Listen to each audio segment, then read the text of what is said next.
Stone and Campbell will be the fountainhead of the movement, but they did not do the work of spiritual revival alone.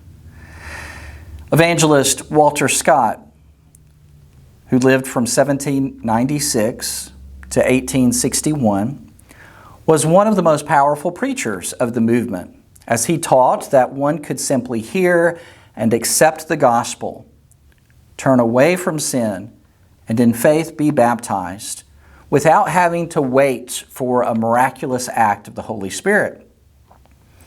Scott's message was truly good news to many who believed that they were powerless to respond to Christ.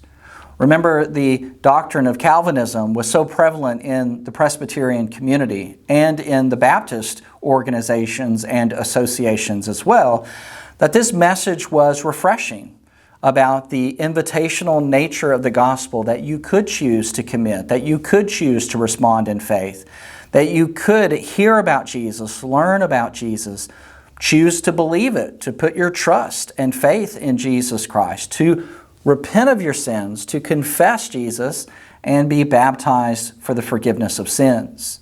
In fact, it's Walter Scott who often gets credited with that five-finger method. He would, as the story goes, show up to a community to preach the gospel, and he would often go to the school where young kids were playing on the playground, and he would tell them to hold up their hands. And he said, I'm preaching tonight, and I'm going to be talking about hearing about Jesus, believing, repenting, confessing, and being baptized. And he had those children memorize that on their fingers.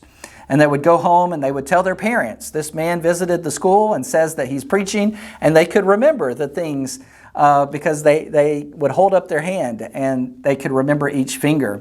And the parents heard what their kids said, and the parents said, well, that sounds like a good idea. That sounds like a good message. We should go and hear that. And he was wildly successful in teaching just the simple message of the gospel of salvation. Now, over the next 3 years, he baptized an average of 1,000 people a year, which is remarkable. And so that we have in the movement, beyond just Alexander Campbell and Barton W. Stone, dynamic preaching and wonderful leaders. But let's go back and think specifically a bit more about Campbell and Stone. Alexander Campbell's cause was to champion Christians to unite, as we've talked about. The cause was based on the tenets and practices found in Scripture in obedience to the Lord's will and as a necessary component to the credibility of the gospel in an unbelieving world.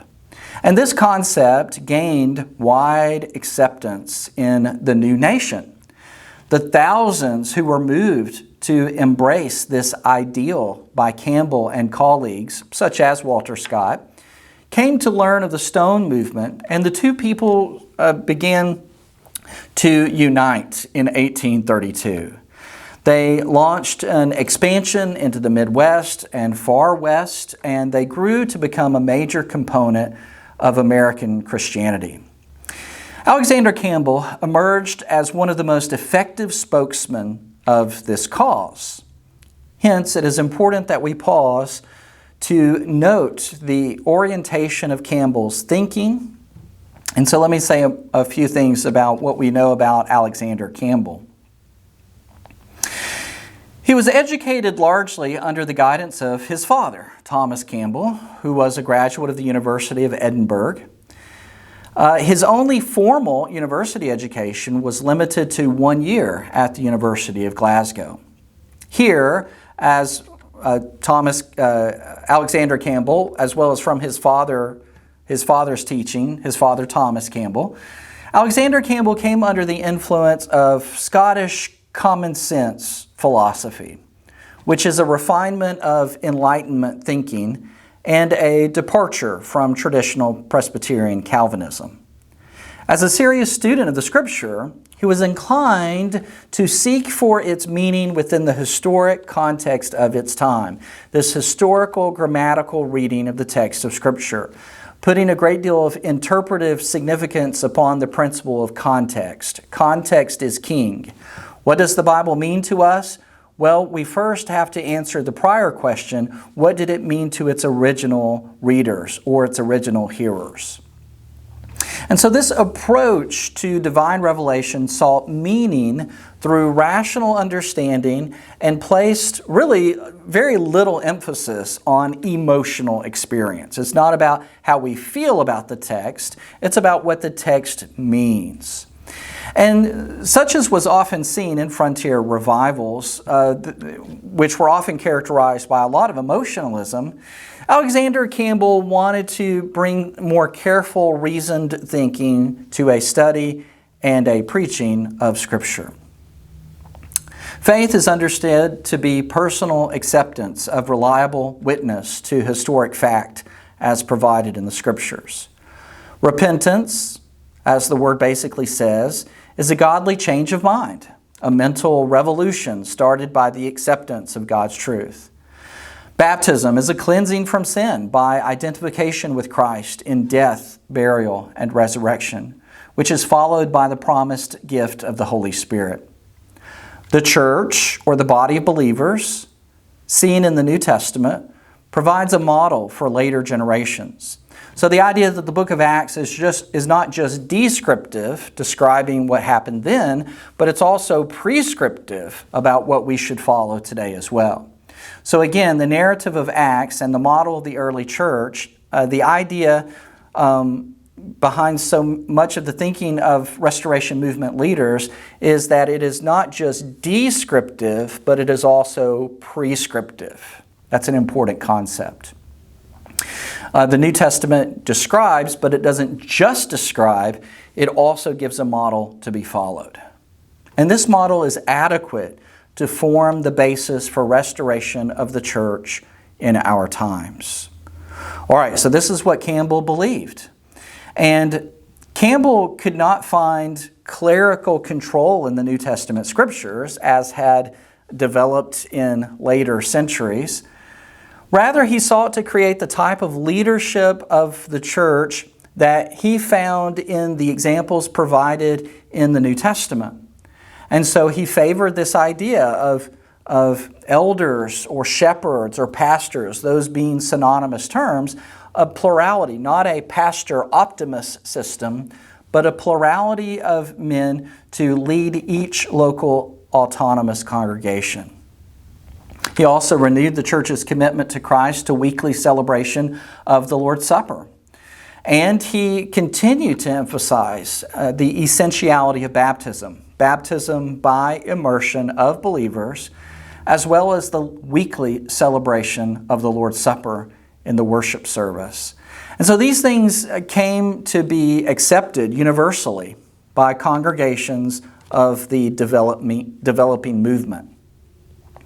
While the congregations were independent of each other, they were not isolated or indifferent to the larger cause.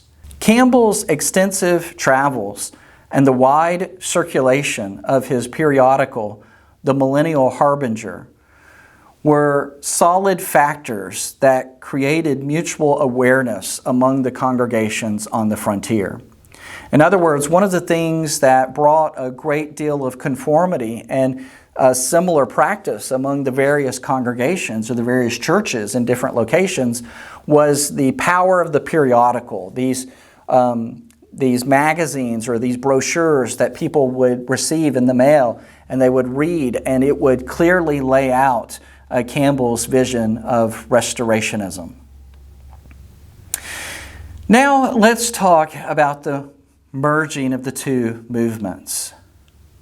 For a revival that started out with unity as its motivation, it will be appropriate for Stone and Campbell to unite together in solidarity.